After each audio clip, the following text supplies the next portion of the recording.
Okay, just a quick video before we finish this section. I want to mention one thing about Hydra.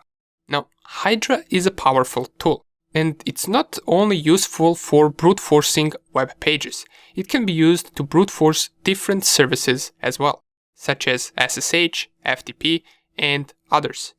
And in this example, I just want to show you that if we take a look at our OWASP virtual machine and we scan it with nmap, using -f command, which will scan most known 100 ports, we will get this output. And if we take a closer look at scan results, we do notice that the target has port 22, or in other words, the SSH port open. So we can try to target the SSH port with Hydra brute force attack. So let's give it a try. Now the first thing that you will notice regarding Hydra with SSH is that the syntax is rather easy, or much easier than once you're targeting web pages. All we need to do is specify the IP address, then we type SSH and then -l users and -p pass.txt.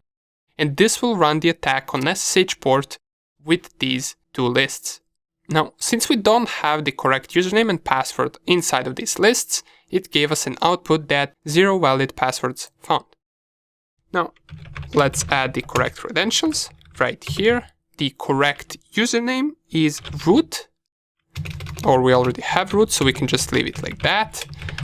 But correct password is OWASP BVA.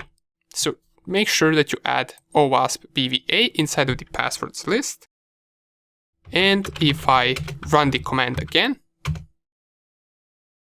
for some reason we get incorrect or not valid username once again.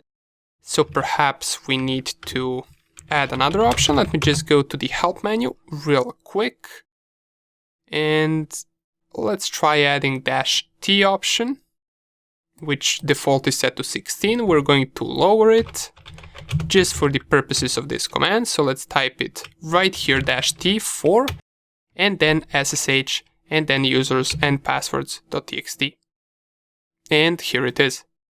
We successfully found the correct login to the SSH port on the target machine. All we had to do is type Hydra, the IP address, -t4, and then we specify which protocol. In our case, we're using SSH, and then the passwords and usernames list. Now, if you wanted to check whether this is correct credentials, you can type SSH 192.168.1.11. Here you want to select yes, and pardon me, we need to close this because we're trying to connect to the Mr. Hacker account on the target machine, which is non-existent, so we must type SSH root and then add this IP address right here. Then we press enter. It will ask for the password, and here we type OWASP BVA as the password for the root account. Now we're logged in on the target machine over SSH, and we can execute any commands that we want on the target machine, such as ifconfig, such as whoami. We can type ls, we can change directories and see all the files on the target system, just because we successfully brute forced the SSH. From here, we can delete the entire website if we wanted to, we can delete the operating system, we can create files, delete files, and do pretty much anything that we want.